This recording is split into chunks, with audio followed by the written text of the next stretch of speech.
Who said time traveling was easy, guys? I'm still confused on what I'm actually wearing, half flag and half tech. Alright guys, welcome back to Diesel Plays Arc. Thank you all so much for tuning in. Today we are going to put the Equus up against the Iguanodon. Let's see which of these two bad boys is better for you. The Equus primary attack speed is 1.2, a damage of 17 for 190% melee damage, which brings the DPS to 20.4. The secondary attack deals an attack speed of 1.4, a damage of 20, which brings the DPS to 28. Although the DPS is higher and this attack deals a whole lot more of damage to attached structures, you gotta watch the torpor of the dino guys because each attack increases the torpor of the Equus. The Iguanodon's attack speed was 1.2, a damage of 47 for the same 190% melee damage, which brought the DPS to 56.4. When we compare them, the Equus only dealt 36% of the Iguanodon's total DPS. Like how the Equus has two different attacks, the Iguanodon has two different stances in the game that affects its speed, the four-legged sprint and the two-legged run. When we compare them, the Equus only has 63% of the Iguanodon's movement speed at the exact same stat. This is when we compare the Equus movement speed with the Iguanodon's four-legged stance sprint. On two legs, the Iguanodon runs the exact same speed as the Equus. The Iguanodon's four-legged run is like a Sarco in the water. It does not deplete any stamina. Given that that's the case, flat out the Equus loses. But what if the Iguanodon was running on two legs? I won't know why, but yeah, what if? For the same stamina, the Equus depletes stamina 20% faster. How about stamina regeneration? The Equus took 5 seconds, but the Iguanodon only took 1 second. This is because when you run out of stamina, all you have to do is to switch your stance to 4 legs and voila, you are back at it again. Another interesting thing is that the Equus depletes 35 stamina per leap while the Iguanodon does not. This is because you have to be on all 4 legs on the Iguanodon before you can leap, while on 2 legs you are not able to do that.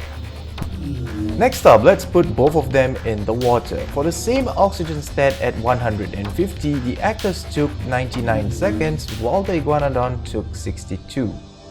Which brings to the stat that the Equus speed in the water was only 63% of the Iguanodon's. Next up, berry collection efficiency. For this test, the dinos had the same melee damage and got 10 hits each. On average, the Equus efficiency was only 40% compared. Pros and cons time. Let's start up with the Equus. Pros: it has a fairly good speed, is a mobile mortar and pestle, is able to craft lasso in its saddle, and it has the ability to become your favorite mount simply because it's a horse, guys. As for cons, it is not able to gather wood or thatch, its rear heel kick increases torpor, it has a bad damage, and it is also a bad berry gatherer. Iguanodon pros: it is a good early game dino, has an amazing stamina, or actually it shouldn't even have stamina at all because it's so amazing in that aspect. It has good speed and it's also able to seed fruits in its inventory.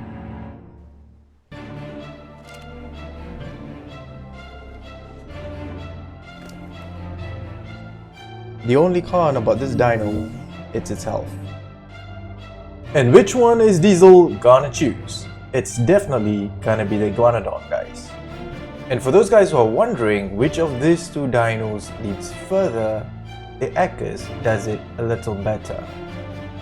Although the Iguanodon outshines the Equus in every aspect, the cost of making the Iguanodon saddle is way cheaper, 80 hide, 50 fiber and 15 wood, compared to the Equus 240 hide, 160 fiber, 120 wood and 25 ingot.